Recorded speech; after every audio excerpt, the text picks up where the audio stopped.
Hi, everyone. Welcome to Thanks for Sharing. I'm your host, Jackie Pack. Still have the Invisalign, still adjusting, so you'll probably hear it in certain words that I use. I'm almost 2 weeks into this year-long process, so I am adapting. I am sounding, I think, a little bit better. But just a reminder, still working on that. Also, earlier in the year on a podcast episode, I had talked about my husband and I being empty nesters before the calendar year was over. And a little update on that. I didn't realize how empty nesting would actually look. So we're empty nesters. Daughter number 4 moved out the beginning part of November, and the last one moved out just prior to the Thanksgiving holiday. So we are empty nesters. Also, the Monday before Thanksgiving week. So what date was that? The 17th, 18th, something like that. Let me look it up really quick because I want to be precise. So Monday, November 17th, we we had scheduled to put our dog down. He was 18 years old and he lived a long, happy life. My youngest was 4 when we got him as a puppy. As you know, 18 years is a long time in dog years. He was diagnosed with skin cancer right after the shutdown in 2020. So that happened right around St. Patrick's Day, if I remember correctly, just before. And so the last couple of weeks of March, we had taken him in and they did a biopsy and confirmed that it was skin cancer. They told us at that time that he probably had 7 to 8 months to live, but not Zeke. He just kept plugging along. He just kept going. But his skin cancer did progress. And towards the end, he was in congestive heart failure. He had other organs that had started to fail as well. And so we decided to make the necessary choice that it was time. And so he passed away the Monday before Thanksgiving week. The last of our kids moved out following that. When daughter number 4 moved out the beginning of November, she has a dog, a chocolate lab that's named June. When daughter number 4 moved out, June moved out with her. We knew that June would have to come back to the house pretty much every day, simply because June is obsessed with my husband and could not stand being separated from June and could not stand being separated from him for so long. So June came back to visit often. That left us with our dog, Zoe, who's an American Bulldog pit mix that daughter number 3 adopted when she was just a puppy. Daughter number 3 was 16 years old, and I happened to be out of town when this all went down. And I was hearing from my husband about, oh, she's watching this puppy. She's so cute. The kids are having so much fun playing with her. And by the time a couple of days went by, I said to my husband, I think this sounds suspicious and we need to get to the bottom of this. I'm wondering why we are potty training somebody's brand new puppy and why somebody got a brand new puppy when they were going to go out of town, and why are they out of town and how long exactly are we keeping this puppy? And eventually the truth spilled out that daughter number 3 had adopted the puppy, to which I said, legally, you're not allowed to adopt anything because you're 16 years old. But the puppy lived with us. So Zoe was 10 years old. And I wouldn't say she was the healthiest of dogs. I think it was in 2021, she pulled her, I think it's the human equivalent of the ACL. So whatever that is in a dog, she pulled that, was limping around, and we took her to the vet. She started limping, I think it was the day of Thanksgiving. And so we took her to the vet. They told us what was wrong, that she needed surgery. She had a metal plate put in her leg so that, she could walk and use that leg. But it was not a cheap surgery. She wasn't as active after that. Some of that probably too was she was no longer a puppy. But this past Saturday, so that was yesterday, Zoe had woke up in the night, like around 3 o'clock in the morning. So Saturday morning, and wanted to go outside. Zoe loved to go outside. She loved to sit outside, bathe in the sunlight. She loved to go outside and sit in the snow. She loved to be outside in the snow. And she would sit out in the yard for, 20, 30 minutes at a time, enjoying her surroundings. And sometimes if she woke up in the night and needed to go outside, she would stay out there for, 15, 20 minutes. And so that's what happened this time. My husband got up, let her outside, and he sat by the back door waiting for her to come back in. He said it took a while. He opened the door, called to her. He could see her. She looked at him, but she was laying in the grass, didn't seem interested or ready to come back in. So he left the back door ajar. They know how to open it, nudge it with their head, and they're inside the house. And usually we would hear her nails on the wood floor coming back to the bedroom, getting into her bed. He came back to the bed, waiting for her to come in on her own terms, and that didn't happen. So this was around 3. He came back to bed. He told me, oh, she's not coming back in. I think I said, just leave the door ajar. She'll find her way back in, and then we'll hear her coming into the bedroom, and then we can get up and close the door. So he did that, and we both fell asleep and never heard her come back in. My husband woke up around 5, he said, and looked down on the floor at her bed, and she was not in the bed. June left behind a bed that had been bought for June, but Zoe had taken over anyway. And so that bed was still in our house, and we left it in the front hall because Zoe liked to lay there too. And so he thought maybe she's on that bed. She was not on that bed. And he said, I had this pit in my stomach. What if she didn't come back in? He looked outside and could see her laying on the grass still. And he called her name. Zoe, come on in. Nothing.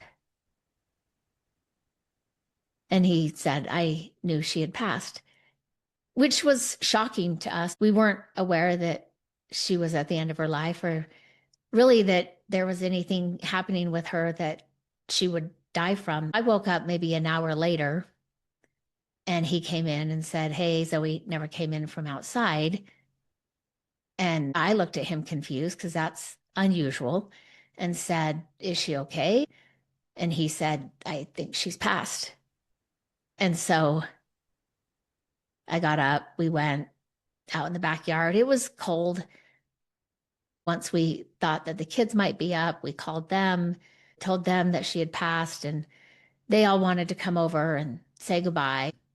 We cried. So in less than 2 weeks, we lost both of the dogs. So we are, when I say we are empty nesters, we are empty nesters with just the two of us. And when I talked about it earlier this year, I was saying I was looking forward to that. It's actually been hard. I know intellectually that the kids, it's good for them to move out, to live on their own, and to be in a phase of life where they can do that. And it's still hard. Even though they drop by often, they're not living far away. We don't see them as often. And that's sad.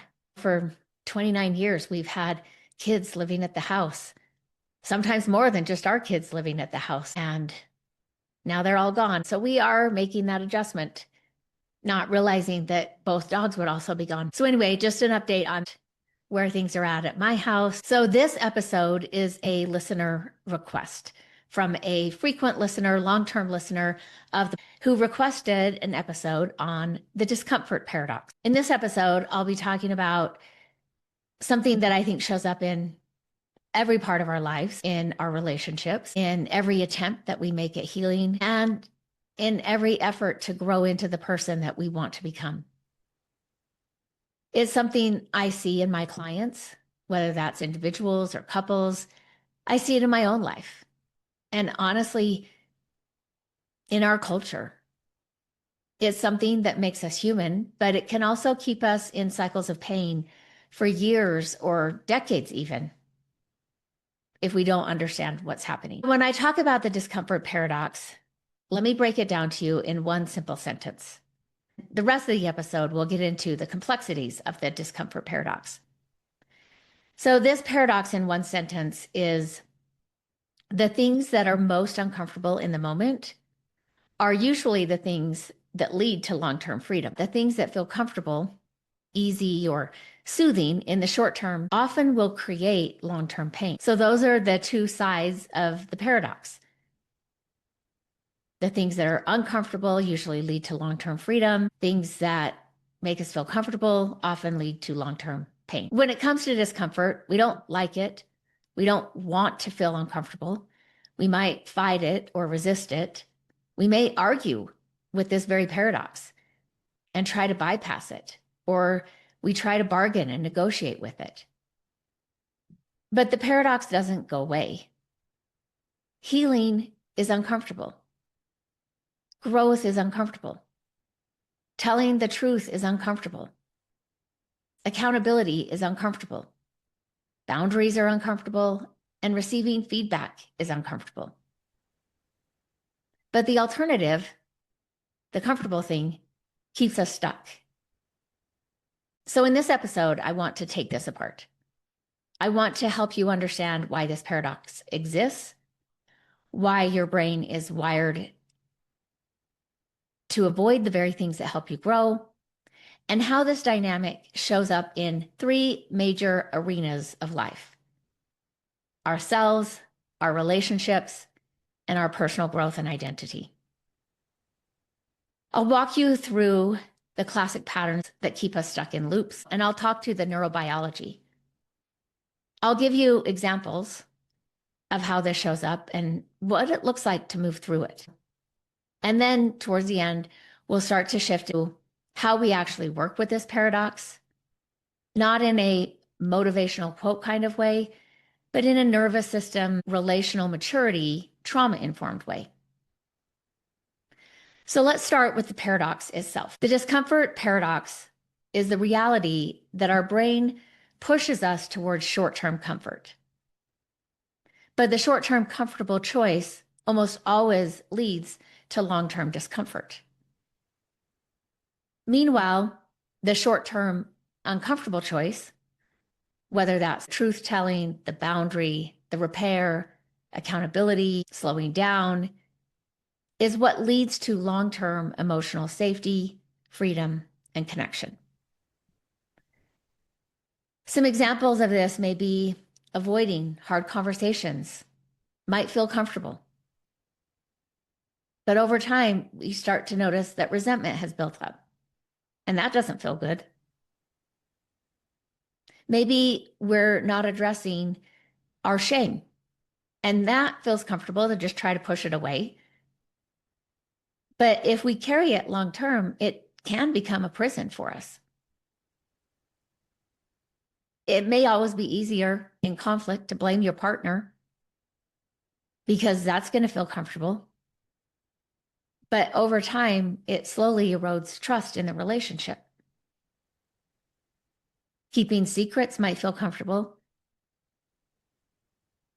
but living with the fear of being found out can become unbearable. And avoiding grief feels comfortable. But unprocessed grief leaks into anxiety, irritability, and can turn into depression. Chronic busyness is something we see often in our society, and that can be comfortable to stay chronically busy. People talk about how busy they are, and it might feel more comfortable than being honest with yourself. But it disconnects you from your own needs. The truth is, there's always a comfortable path available. That's part of the paradox. There's always an exit ramp that you can take when something feels uncomfortable. You can avoid, you can numb, justify, you can distract, you can intellectualize or perform competence, all in an effort to ignore what your body is telling you.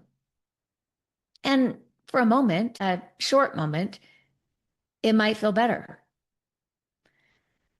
which is why the paradox holds so much power, because there is immediate relief available from doing the thing that ultimately keeps you stuck. Let's walk through why we might choose comfort even when it hurts us from a clinical perspective. I've talked multiple times in many different episodes about how human beings are wired for safety, not for happiness.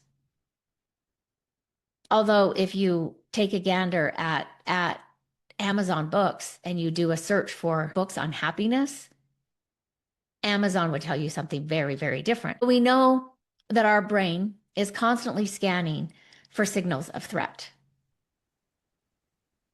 uncertainty, change, vulnerability, shame, conflict, feedback, and emotional exposure. And it may categorize all of these things as unsafe, not because they are unsafe, but because they are unfamiliar. And our brain has learned to associate unfamiliar with danger, even if the unfamiliar thing is healthy. Anytime you step towards something that disrupts your old patterns, something that challenges the way you've always coped, something that may require vulnerability, your brain sends up alarms. It might sound like, why does healing feel worse before it gets better? Why does my anxiety increase when I start to set boundaries? Why does being honest make my chest tighten?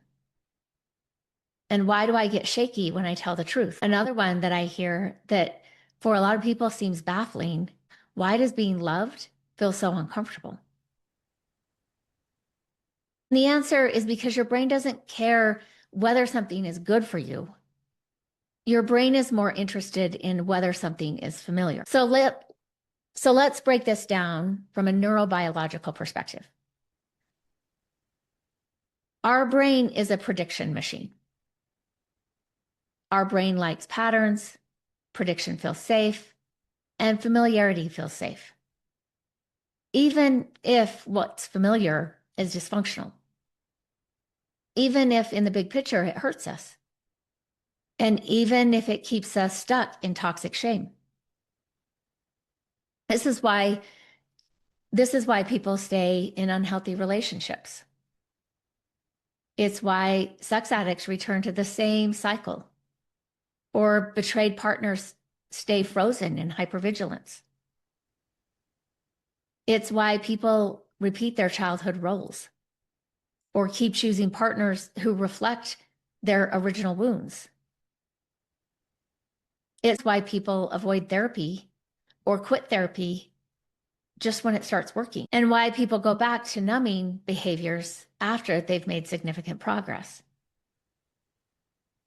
It's predictable. Your brain knows the routine. Your brain can count on the familiar sensations.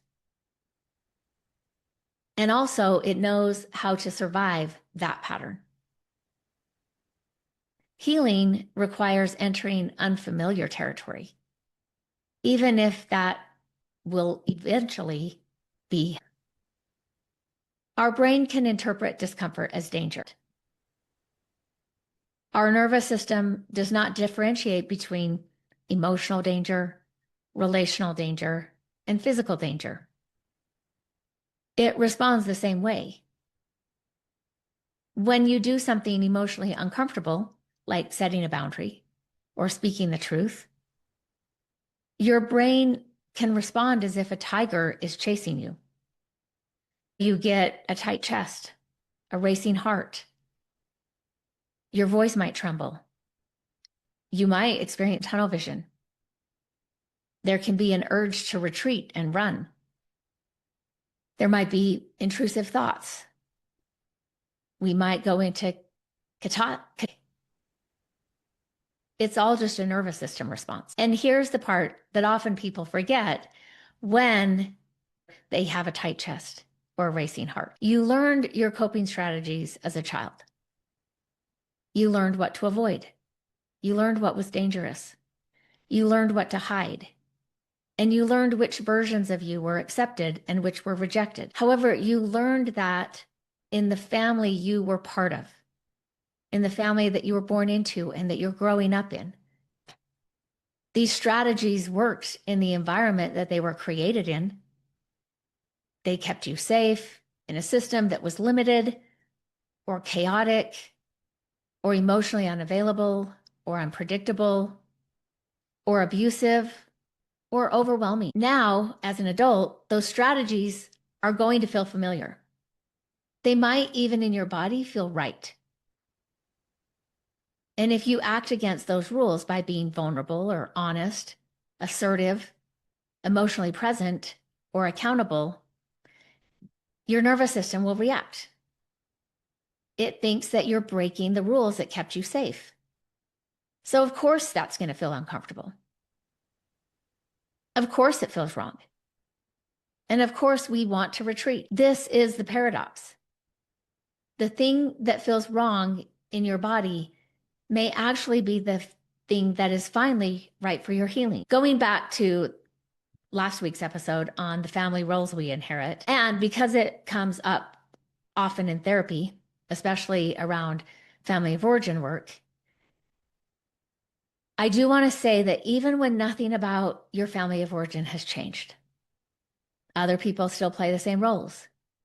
The dynamics are the same. Their level of emotional maturity hasn't evolved. Even when you walk back into that environment as a grown adult with a job, maybe a degree, with kids, a mortgage, and responsibilities, your childhood adaptive strategies no longer work even in the system that created them. And here's why.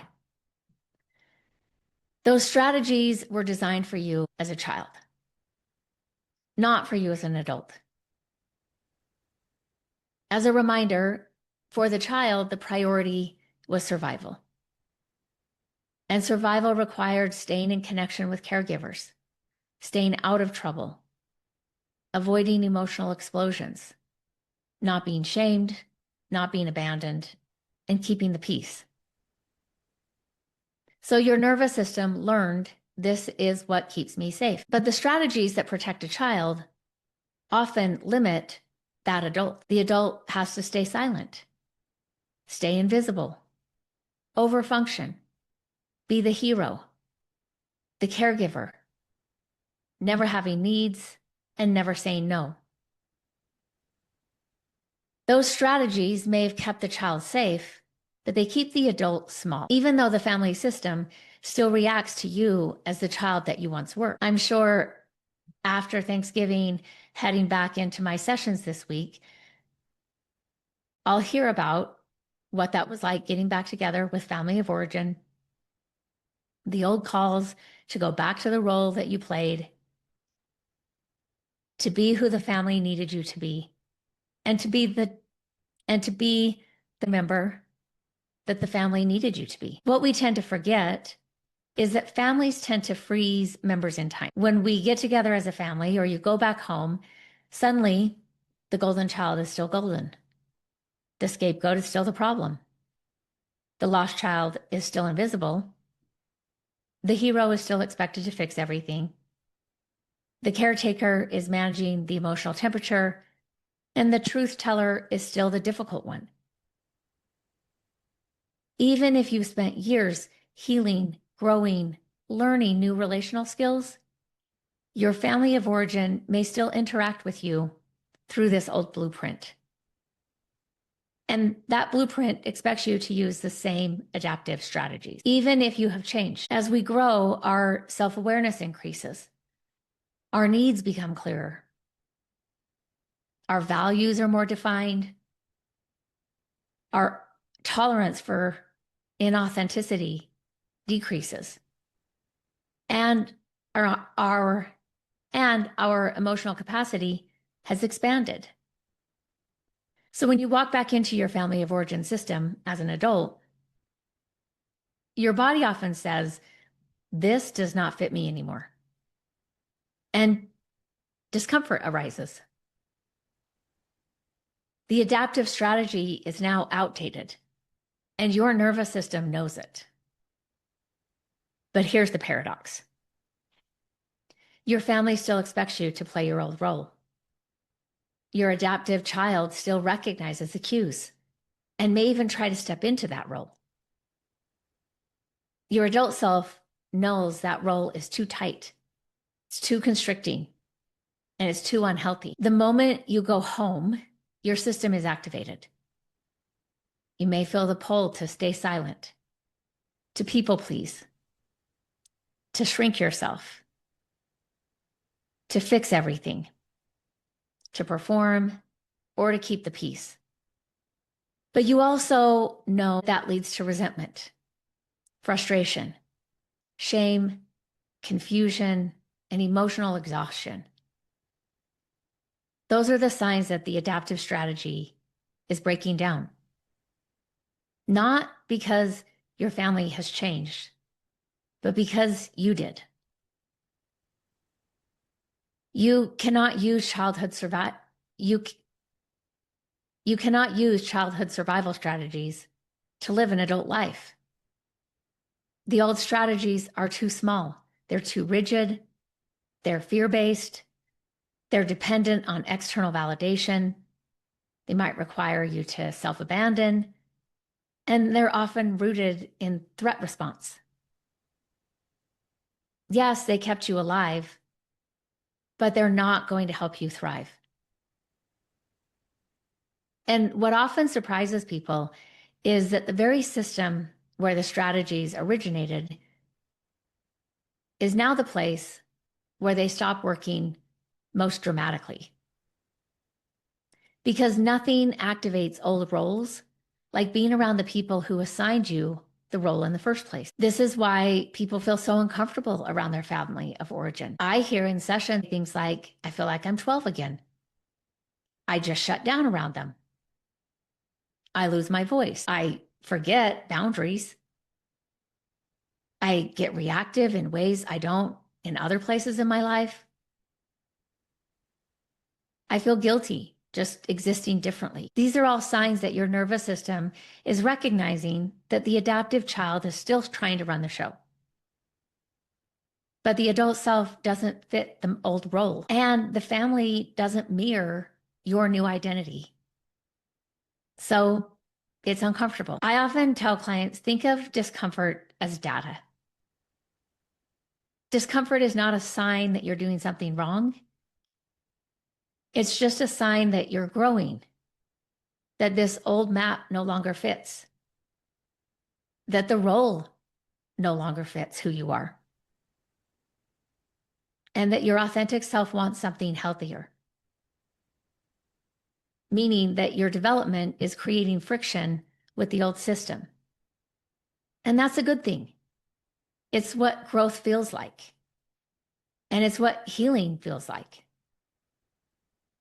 But it is uncomfortable. The discomfort paradox says the discomfort of showing up as your adult self in your family of origin system is often the exact discomfort that leads to freedom for you individually. So now that I've defined the discomfort paradox, and we've talked about the neurobiology underneath it, I want to talk about the three arenas where I see this the most. These are the core places where discomfort becomes a crossroads. You either lean into it and grow, or you retreat from it and stay stuck. So arena number one is in ourselves. And this is the hardest arena. And honestly, the one most people avoid the longest. Facing ourselves is uncomfortable. Being honest with ourselves is painful. And seeing the ways that we've contributed to our own suffering is very uncomfortable. Holding our healthy shame with compassion instead of running from it is also uncomfortable. So let me give you some examples of what this might look like.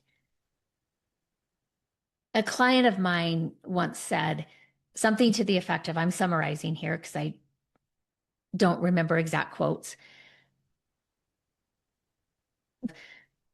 I hate slowing down because when I slow down, I can hear myself.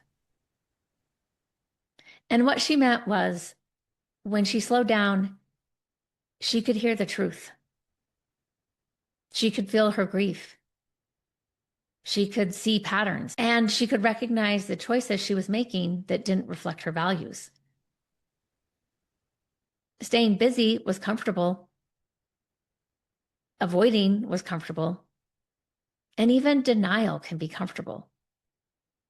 But it was also destroying her life. Another client once told me, every time I get close to seeing the truth, I just go act out. It's easier. What he meant was he didn't want to face the loneliness. He didn't want to face shame. And he didn't want to face the fear that his marriage may not survive. So the comfortable thing was to go back to the behavior that caused harm. I think in one session, he also said, let me see if I can remember, got it. He said, I'm the person everybody likes, but nobody knows. The long-term cost of his comfort was his integrity and his connection. One of the surprising truths I see over and over in treating sex addiction is that the acting out behavior is rarely about sex. It's more often a reenactment of trauma, a repetition of early attachment wounds, and a way of regulating fear, shame, and loneliness without ever really having to feel them.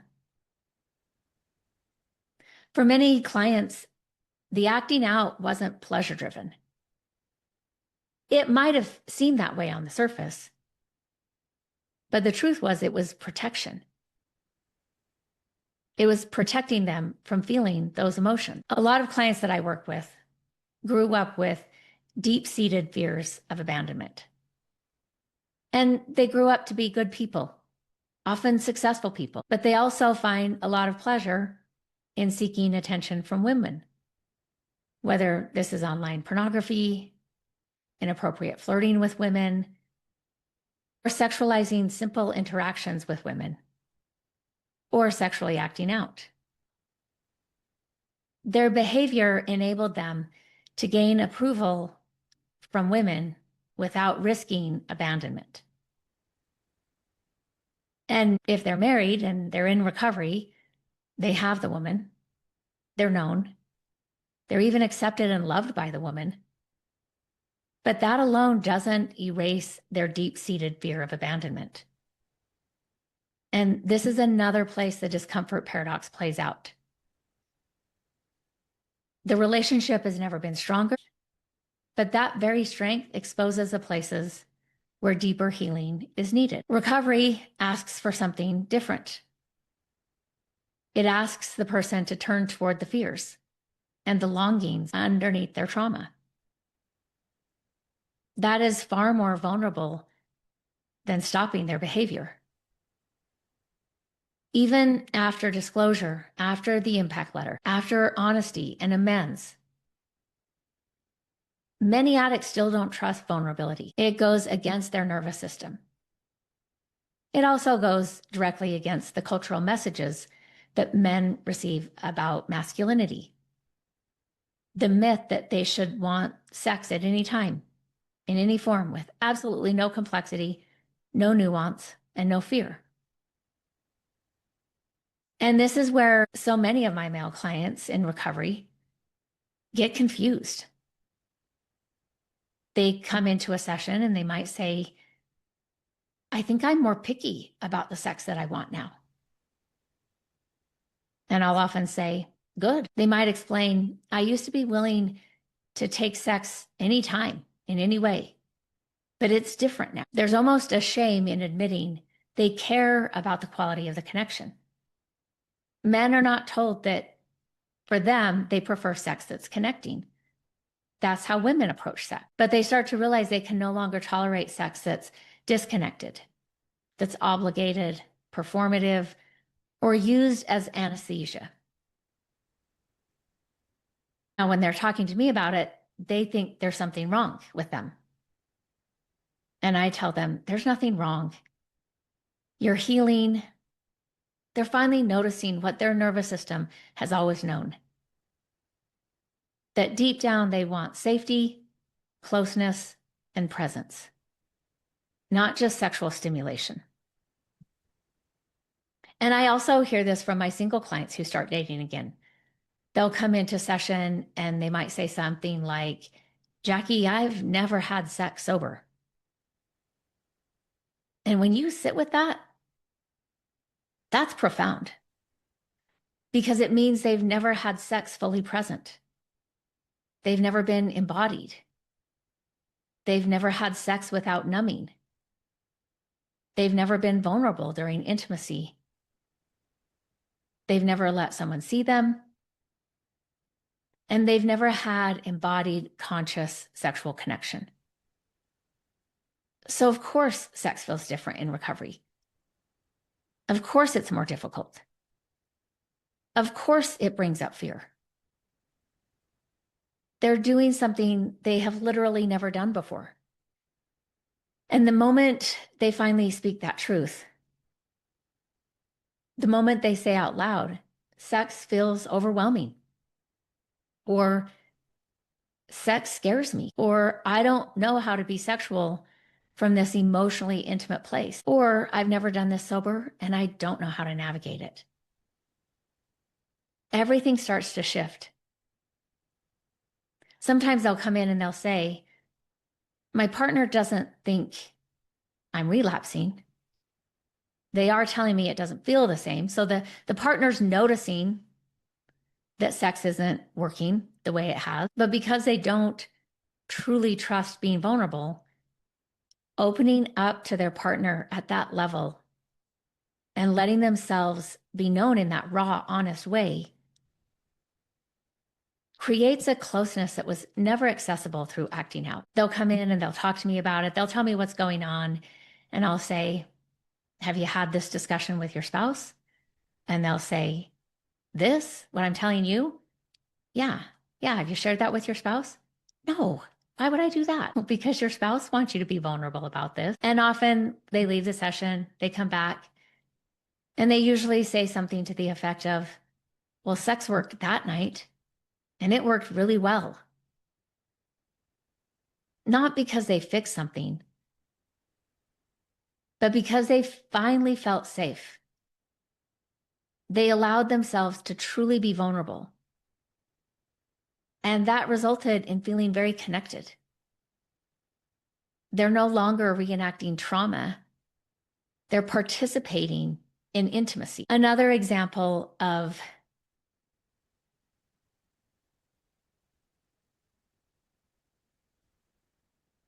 this arena of discomfort with the self is sitting with grief. Grief is one of the most uncomfortable internal experiences human beings can have. It feels like an undoing or a falling apart. We hear people in grief say things like, if I start crying, I'll never stop. If I let myself feel this, I'll drown with everything that comes with this. Or if I acknowledge how much this hurt me, it will destroy me. So we avoid grief. But avoidance doesn't stop the grief. It just stores it.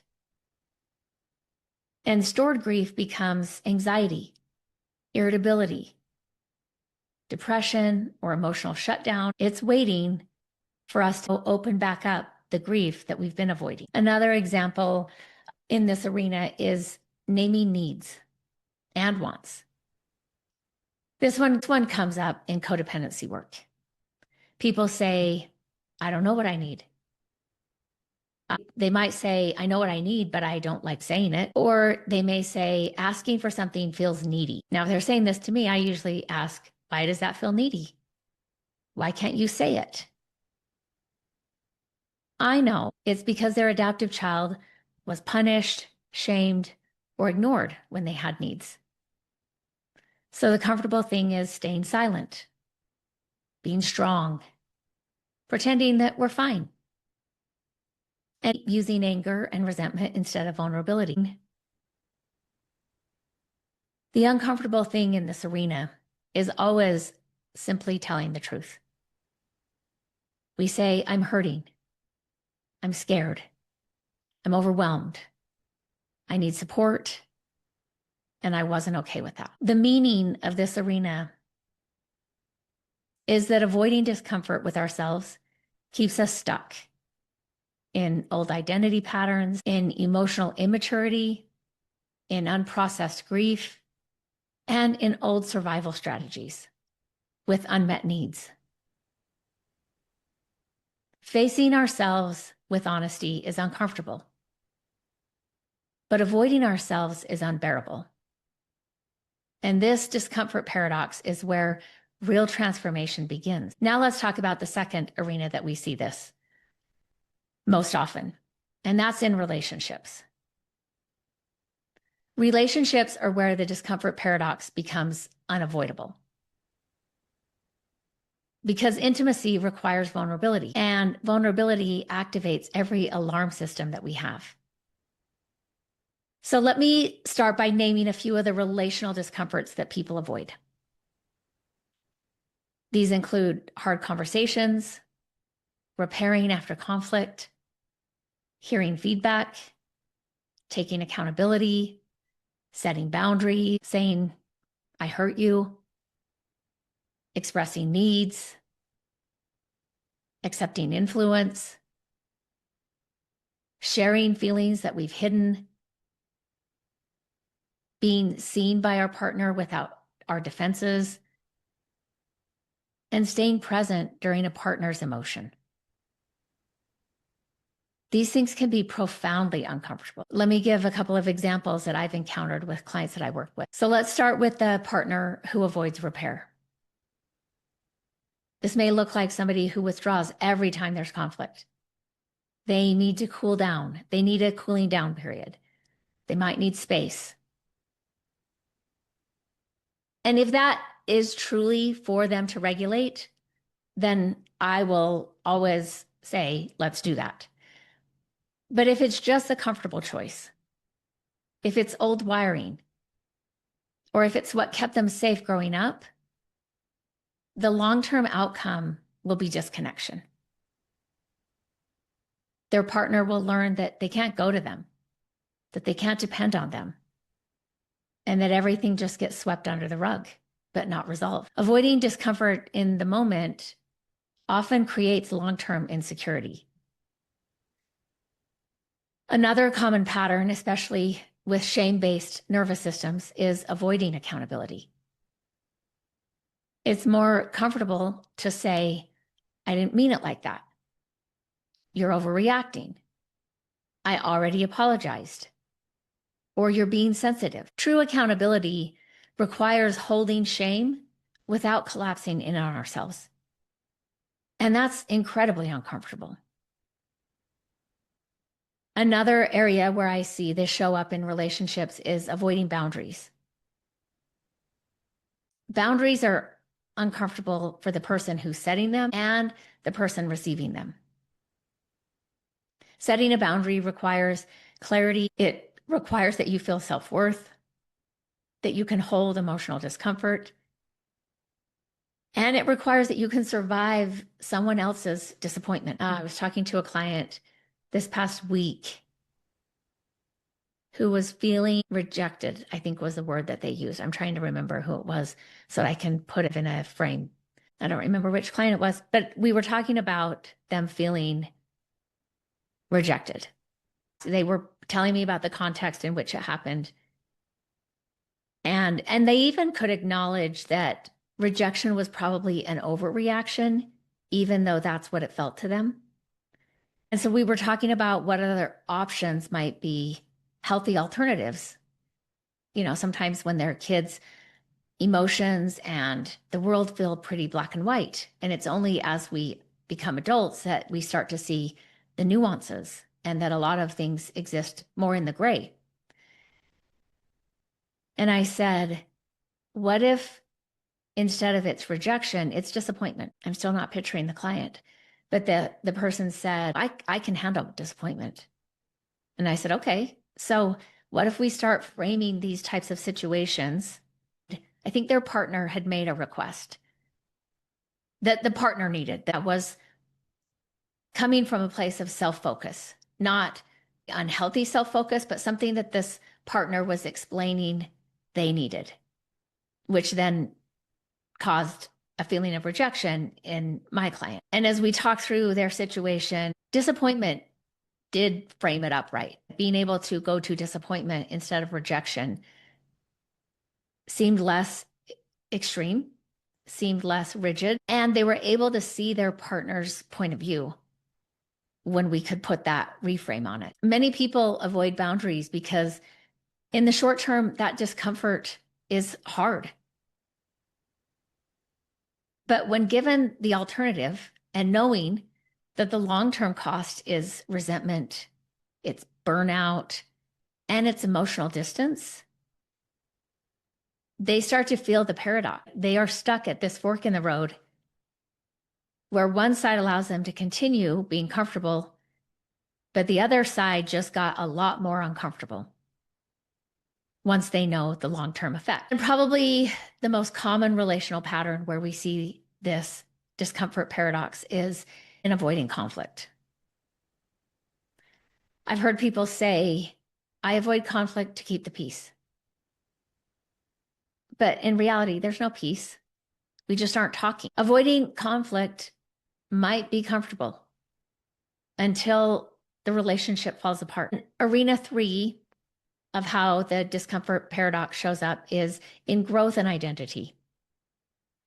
This arena is about becoming the person we want to be, or the person we were meant to be, instead of the person that we had to be. Identity work is deeply uncomfortable because it forces us to confront who we've been, who we are pretending to be, who we're afraid to be, and who we could become. It starts to challenge the family of origin roles. The hero child, the lost child, the scapegoat. They all feel discomfort when they try to change. The hero child feels guilty when they stop rescuing. The lost child feels exposed when they speak. The scapegoat feels disoriented when they're no longer the problem. And the caretaker may feel selfish when they rest or prioritize themselves. Changing these roles is deeply uncomfortable. It's why people go home for the holidays and immediately collapse back into their childhood selves. It's familiar. It's neurologically efficient. It's the comfortable, uncomfortable. To leave dysfunctional patterns behind, growth often requires saying no, disappointing people, letting go of identities that aren't yours.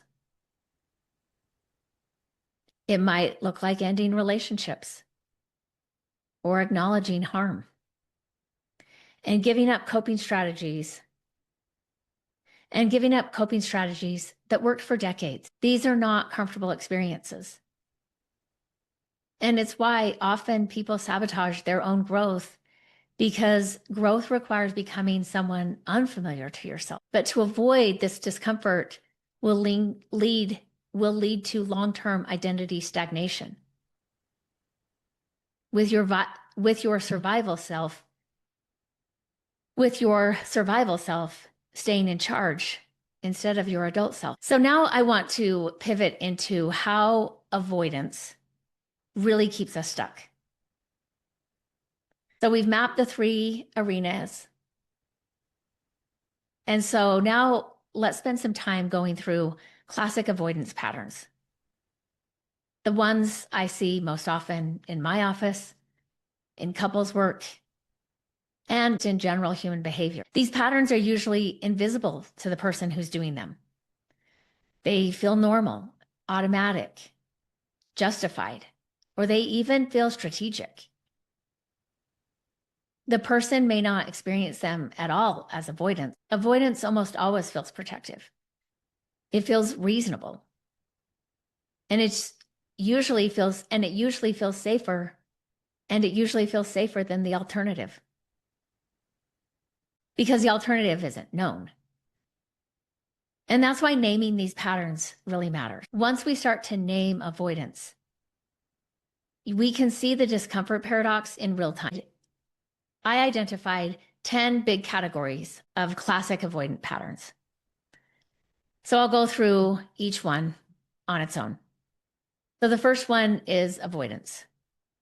It's the most obvious pattern, but it's important to understand the function of avoidance. Avoidance doesn't mean that someone is lazy or irresponsible or uncaring. Avoidance usually means my nervous system believes this situation is unsafe and I don't have the capacity to face it. Avoidance will give immediate relief. The knot in your stomach loosens. Your anxiety drops. You feel momentarily in control again. And you get to postpone discomfort.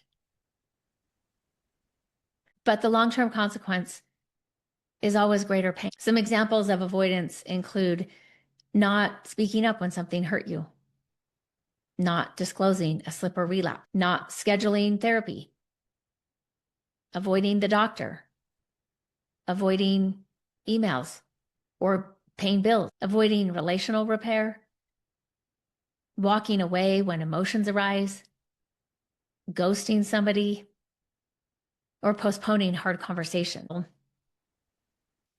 The second category is minimization.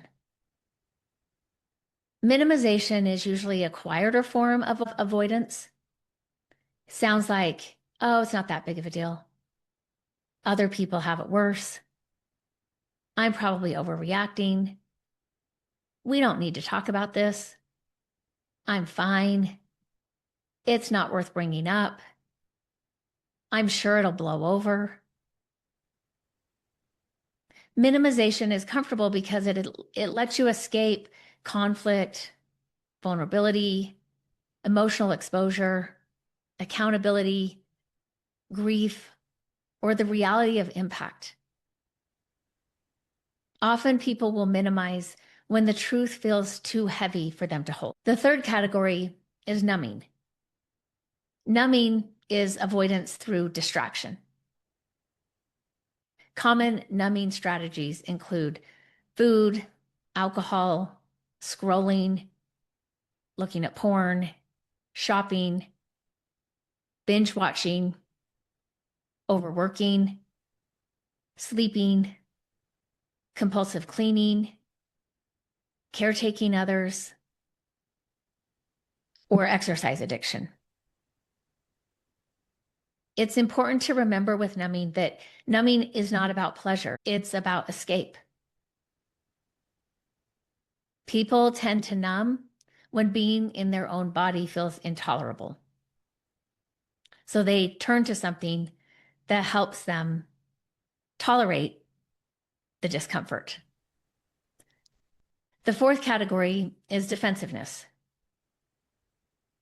Defensiveness is one of the most uncomfortable patterns for couples to work with. It's pure avoidance of accountability, shame, vulnerability, imperfection, and emotional exposure. Often when someone gets defensive, they are protecting their self-image. The familiar rule from their childhood was, don't be wrong, don't be the problem, and don't be the one who messes up. So defensiveness becomes the comfortable, natural choice. When I was entering the field, this was back in 1995, and I was working in addiction. My supervisor had given me an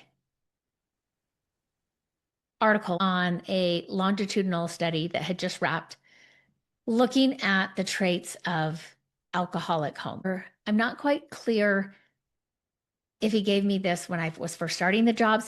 The study had wrapped and the research had been written prior to me entering the field, or if this came about in the time that I was working at that job. But one of the traits of alcoholic homes was blame. And blame says somebody's at fault, but it's not me. Brene Brown says that blame is the way that people discharge discomfort and pain.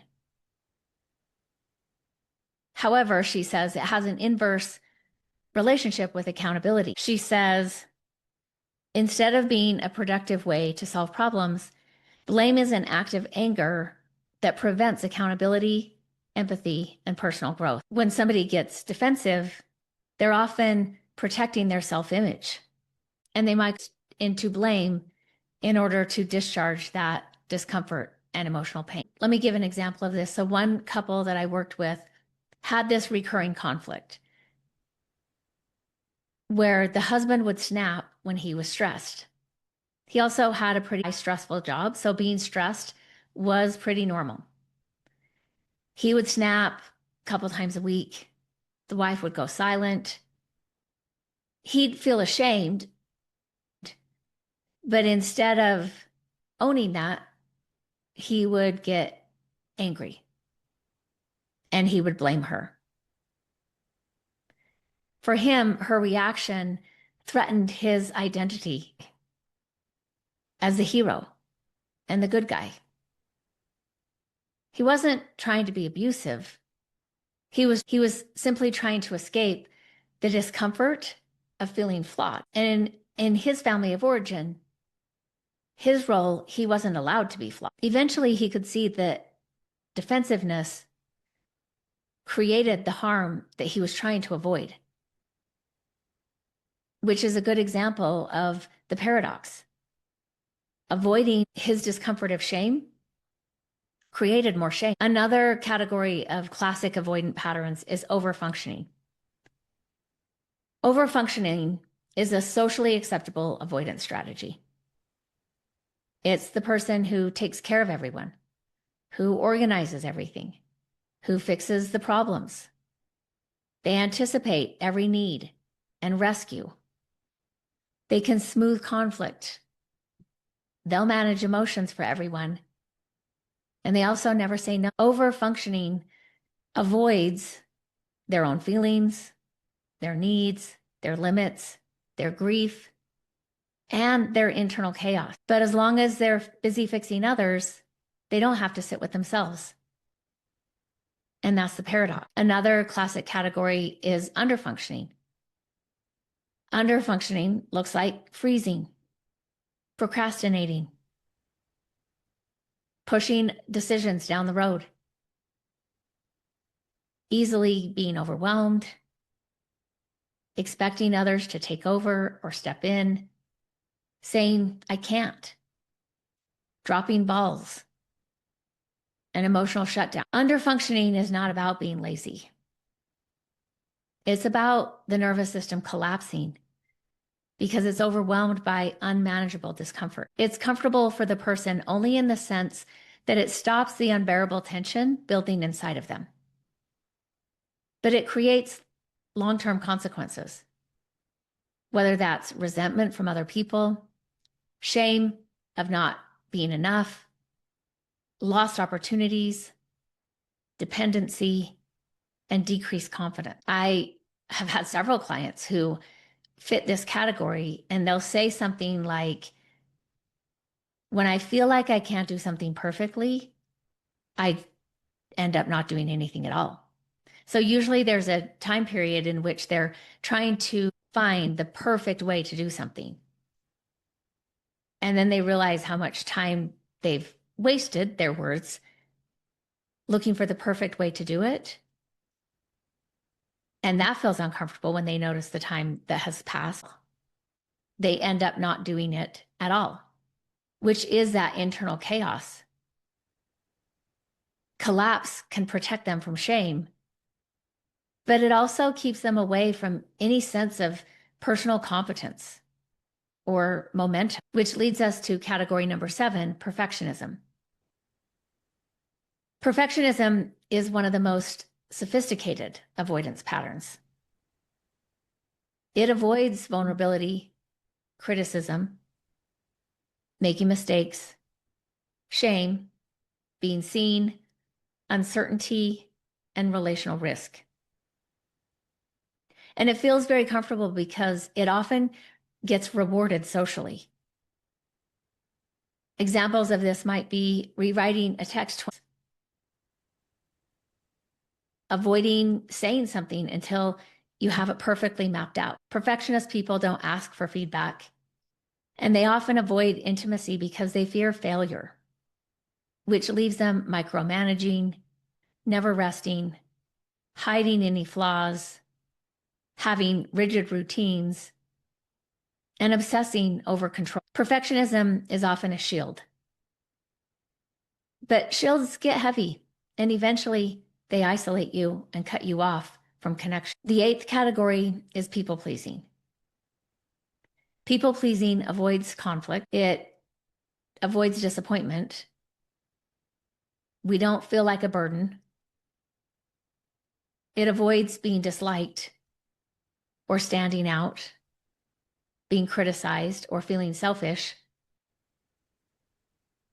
People pleasing is a behavioral strategy that's rooted in the fear, if you're upset with me, I'm not safe. As I was working on this with a client a couple of years ago, they said, saying yes is easier than sitting with the discomfort of someone being disappointed.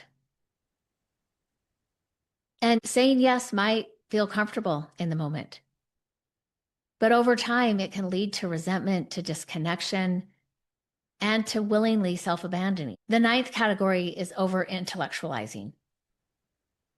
This pattern avoids any emotional vulnerability. It avoids embodied experiences. It avoids relational intimacy and grief and fear. It might sound like in a relational conversation, somebody's saying, technically speaking, and then they get into diagramming the sentence and the grammar instead of wrestling with the emotions that came up. Or if somebody's emotional and talking to them, they might say something like, let me explain the logic, or it's not personal. People often use intellectualism to feel in control or to try to get the other person who's being emotional to stop being emotional. I have a client who I would say is a very intelligent person, and I've done individual work with him. I've done some individual work with his spouse, and I've done couples work with the two of them. He often mistakes his wife's, he often anger. And he can go into a whole 20-minute explanation. He is smart enough, but is also making up in that moment what's going on for his wife when she shared that she felt lonely in their marriage and why that's wrong. I truly believe watching him and getting to know him that he's not trying to be dismissive. I also know he is terrified of intimacy. And if he can get her to join him in his head, he won't have to enter into his heart, which is where his pain lives. And then the last category of avoidance is urgency and busyness. This one is everywhere. Busyness is a socially approved avoidance pattern. It avoids slowing down. It avoids rest, feeling, truth, accountability, boundaries, grief, shame, and unmet need. Often the busyness serves the purpose of keeping all that we're avoiding behind us. These patterns of avoidance often stick because they work in the moment. They can offer some immediate relief. They're familiar. They've usually been wired into our nervous system, and they were functional in childhood. The problem isn't that these strategies once protected us. The problem is that we have not updated the strategy for being a functional adult. So let's map how these patterns of avoidance show up in the three arenas that we have already talked about. Because often the patterns will look different internally versus relationally versus in identity work. So let's go back and start with the first arena, avoiding discomfort with ourselves. This is where we avoid our own truth, our grief, our own accountability, our unmet needs, who we actually are, our own shame, and our own emotional world. A people pleaser might avoid their real feelings, and instead they lose their sense of self. A perfectionist avoids knowing their limitations and flaws, and instead they burn out. A hero child avoids rest, so they never discover who they are outside of caretaking.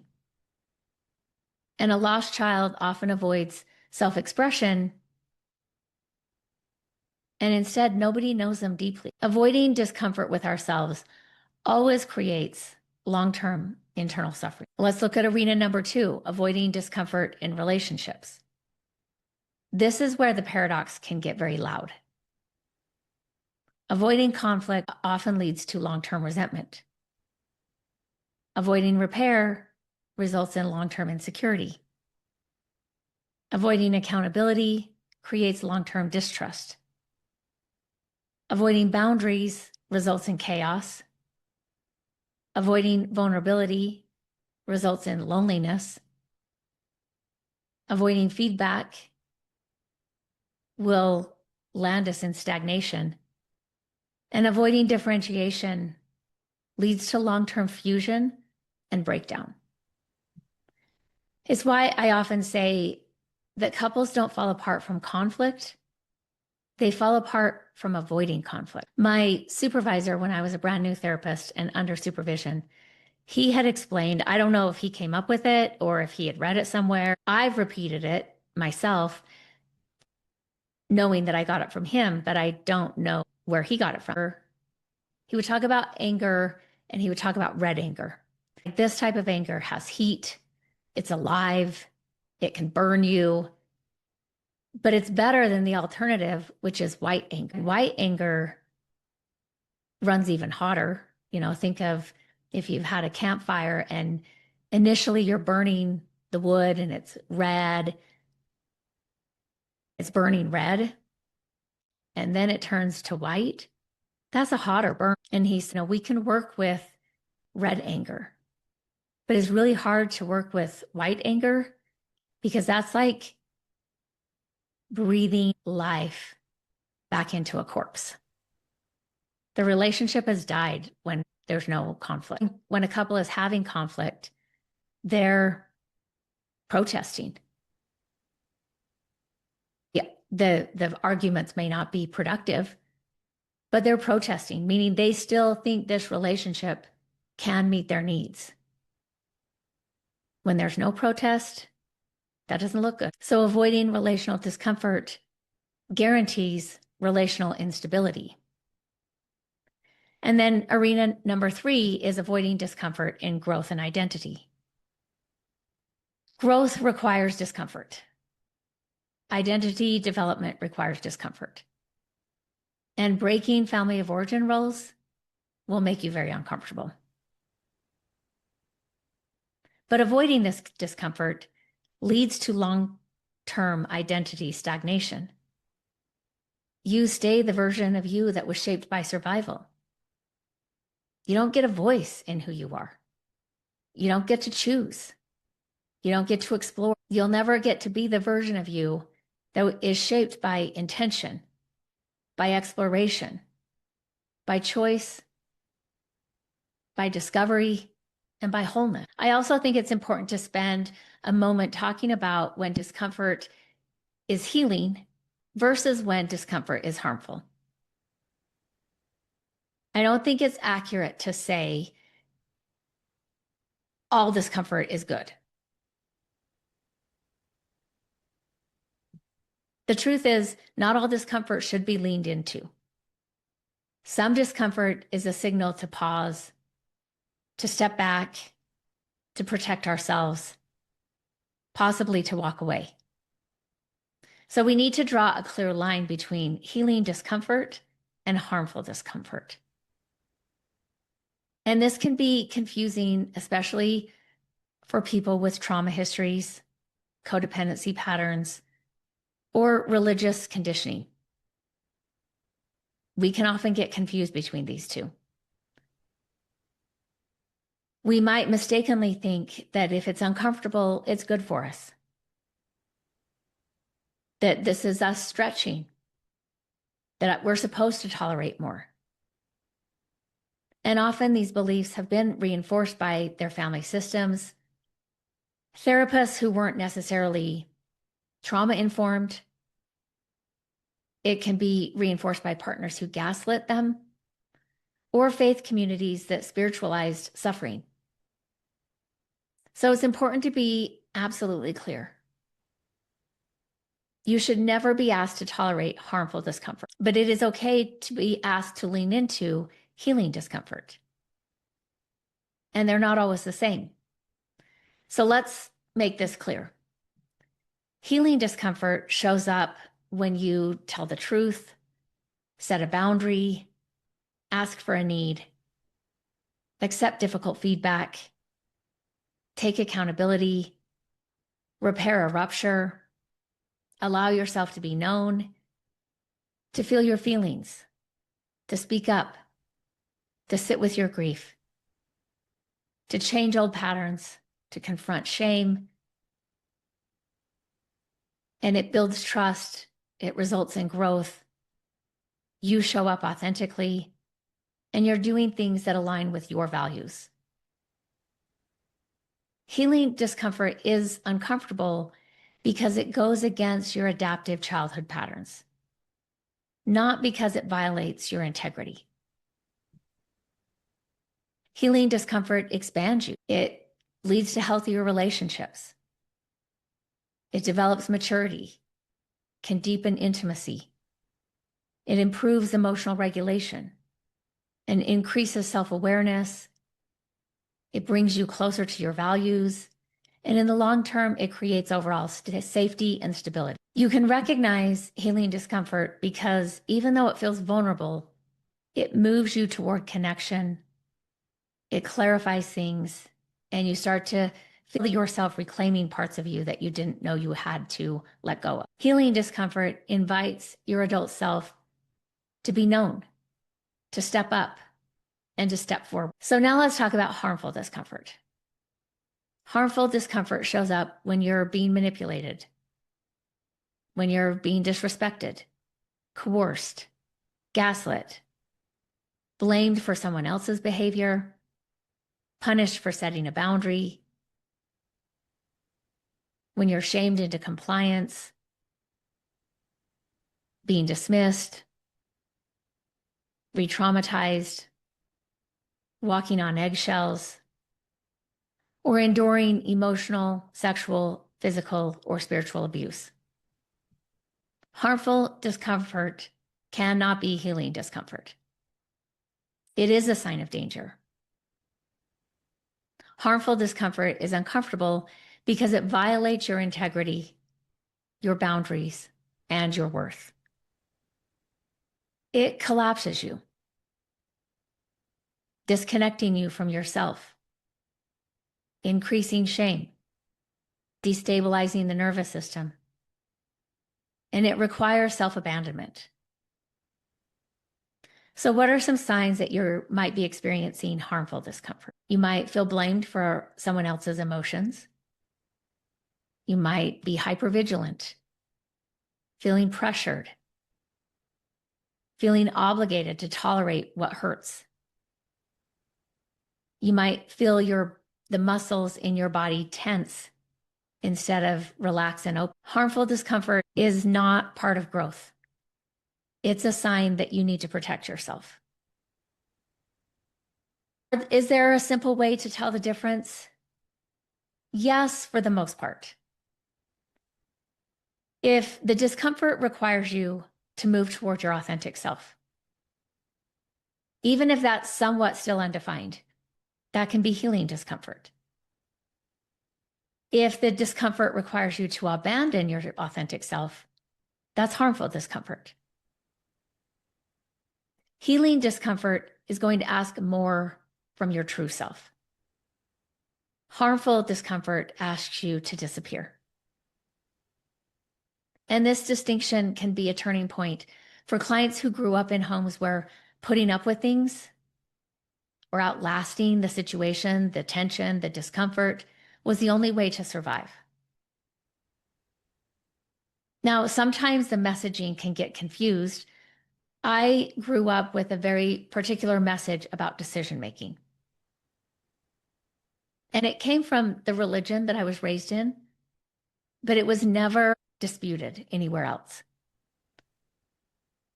So I was taught that if you were choosing the right, if you were making it a good decision, you would feel a warm, peaceful burning in your bosom, they called it.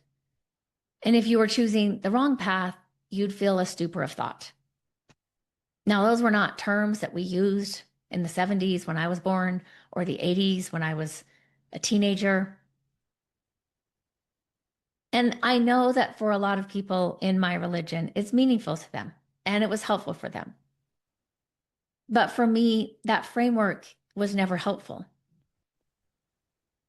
When I look back on the most important decisions I've ever made, the decisions that shaped me, healed me, and gave me a life with more integrity, it did not feel like a burning or a peaceful confirmation. Those decisions felt scary. They felt uncertain. I felt emotionally exposed. I doubted myself constantly. I questioned whether I was doing the right thing. And I kept waiting for that warm confirmation that never came. So for me, that process looked like I made the best decision I could with the information I had. Now, looking back, some of those early best decisions I made, I was stretching myself, but a stretch towards something I wanted and that was positive. So I took the first step, the next step, and another. Every step was accompanied by fear, questioning, and some discomfort. I remember thinking to myself, well, I'll know if I need to turn back. I'll know if this isn't good. I don't know why all the questioning and discomfort didn't make me think that, but I kept going. And it wasn't until I looked back later, sometimes even years later, that I saw the wisdom in my choice. I could see how aligned it had been with who I am. And I could see how it moved me toward who I was becoming. And I learned that healing discomfort doesn't always feel peaceful. It often feels scary because you're stepping out of the pattern that kept you safe. I was putting myself on a radar. And in my family, being on the radar wasn't safe. But the burning in the bosom model teaches that the right decision should feel calm or confirming. For me, healing discomfort often felt like the exact opposite. But I wouldn't say it felt like harmful discomfort. So it could, if you're like me, healing discomfort might feel like nervousness, like stepping into the unknown. I felt very vulnerable. I had a fear of being seen. I questioned myself. I thought, who am I to do this? I had to let go of old roles. Probably there was a part of me that had to grieve the version of me that couldn't step forward with me. I had to trust without certainty. And it doesn't always come with peace in the beginning. Just required emotional courage. Harmful discomfort would have felt like pressure. It would have felt like coercion, fear of punishment or rejection had I not done those things. Sense of feeling erased or feeling confused in a way that destabilized me.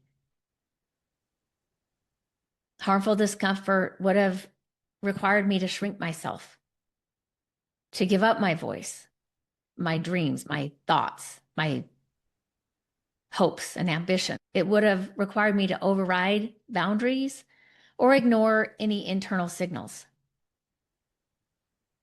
Harmful discomfort happens when the decision we're making requires self-abandonment. Healing discomfort occurs when the decision involves self-connection. The religious model that I grew up with didn't really teach me how to tell the difference. It taught me to look for certainty, for clarity, and for a peaceful confirmation. What I learned was that the decisions that grew me, healed me, and aligned with my values came with fear, not certainty. But what I eventually learned was sometimes the right decision doesn't feel peaceful at first. Sometimes the right decision feels like courage, one uncertain step at a time. And the clarity comes later, when we're looking back and we realize that the discomfort we felt wasn't a warning. It was the feeling of breaking rules, to outgrow who we used to be. And our body knows the difference. Healing discomfort may feel like warmth in the chest. It may more feel like heaviness in the throat, shakiness, fluttering. May feel very vulnerable. We might have an urge to cry or to reach out. We might feel nervous, but we might also feel grounded. And this is our body saying, this matters. Keep going. Harmful discomfort feels like freezing, shutting down, dread, panic, dissociation, feeling trapped, a loss of voice, tension, and feeling outside your body. This is your body reminding you what it felt like in the past, saying this is no longer safe. And we have to trust that our nervous system carries the wisdom. Many trauma survivors mistake the familiarity of pain for the necessity of pain. They grew up with chaos, volatility, emotional neglect, enmeshment, dismissal, coercion, disorganized parenting, religious pressure, and unsafety that was normalized. So harmful discomfort can feel normal, and healing discomfort can feel wrong. We might catch ourselves saying things like, I shouldn't be this upset. Maybe it's me. Maybe I'm supposed to push through. I'm probably being too sensitive. I don't want to be difficult. I don't trust my reactions. And what's happening is your body is responding to familiarity, not reality. And this is why understanding the discomfort paradox is so important. You need to rebuild your ability to tell the difference. So if you take only one thing away from this episode, I hope that it is that healing lives on the other side of the discomfort you've been avoiding. Not the discomfort that violates your worth, the discomfort that honors it. There is discomfort that shrinks you, and there is discomfort that stretches you. There is discomfort that reenacts trauma, and there's discomfort that repairs it. There is discomfort that collapses you, and there's discomfort that expands you. You deserve to know the difference, and you deserve relationships where growth happens through healing discomfort, not harmful discomfort. The life you want will require something different from you. It will require the strength to feel, the courage to be known, the willingness to grow, and the capacity to tolerate healing discomfort. You don't have to do this perfectly. You're not going to do this perfectly. And you don't have to do it all at once. Start with noticing the difference by asking what keeps me safe and what keeps me small. What aligns with the person that I'm becoming? What drags me back into who I had to be? What is uncomfortable because it's healthy? And what is uncomfortable because it's new? You are allowed to choose the discomfort that leads you to freedom. And you are allowed to walk away from the discomfort that leads to more harm. At the end of this episode, I want to remind you that your story matters. Remember, there's something meaningful in every chapter. Don't wait to share your story until it's finished. Until next time, Jackie.